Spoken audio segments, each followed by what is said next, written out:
Hello বন্ধুরা, আজকে তোমাদের আমি একটা ঢ্যাঁড়সের রেসিপি করে দেখাবো, যেটা খুবই ইউনিক আর খেতে খুবই সুস্বাদু। তাহলে চলো শুরু করা যাক।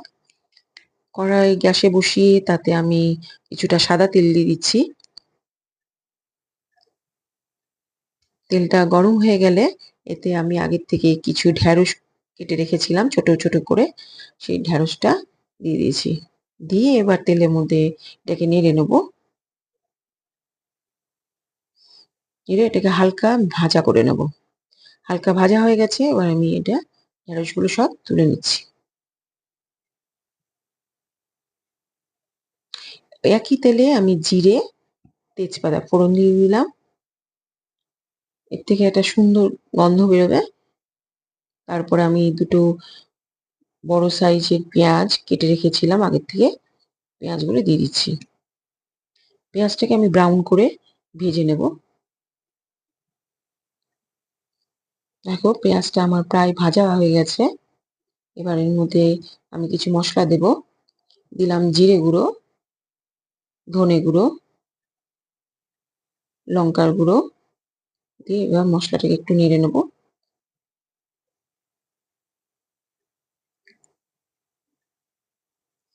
আগে থেকে আমি আদা, রসুন আর কাঁচা লঙ্কা পেস্ট করে রেখেছিলাম, সেটাও দিয়ে দিচ্ছি। পুরো মশলাটাই একটু কষিয়ে নেব। নিয়ে আমি বড় সাইজের দুটো টমেটো কেটে রেখেছিলাম, সেটাও দিয়ে দিলাম।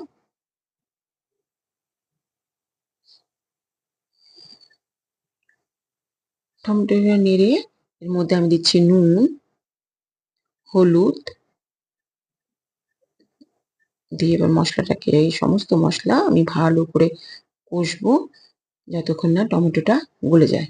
দেখো টমেটো গলে গেছে, এবার আমি চিনি দিয়ে দিলাম আর 1 কাপ টক দই দিয়ে দিচ্ছি। টক দই দিয়ে আমি ফ্লেমটাকে লোতে দিয়ে দেবো, দিয়ে ভালো করে মেশাবো যতক্ষণ না আমার তেলটা ছেড়ে যায়।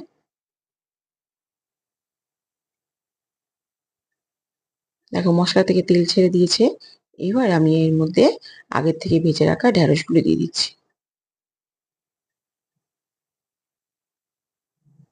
ঢ্যাঁড়স দিয়ে আমি পুরো মশলাগুলো ভালো করে কষিয়ে নেব। মশলা আমার কষানো হয়ে গেছে, ঢ্যাঁড়সও প্রায় সেদ্ধ হয়ে গেছে। এবার আমি এর মধ্যে দেব 2 চামচ দুধ, সঙ্গে 2 চামচ খোয়া ক্ষীর।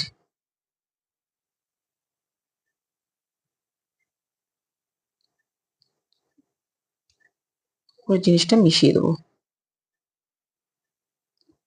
আমার হয়ে গেছে রেডি ঢ্যাঁড়সের তরকারি।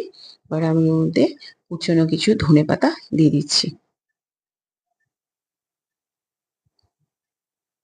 দিয়ে একটু মিশিয়ে নেব। আমার ঢ্যাঁড়সের রেসিপি রেডি। এবার আমি এটা সার্ভিং বলে তুলে দেব।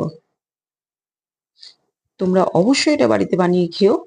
আর যদি তোমাদের ভালো লাগে তবে অবশ্যই আমার চ্যানেলটিকে সাবস্ক্রাইব করো, লাইক করো, শেয়ার করো আর আমার পাশে থেকো।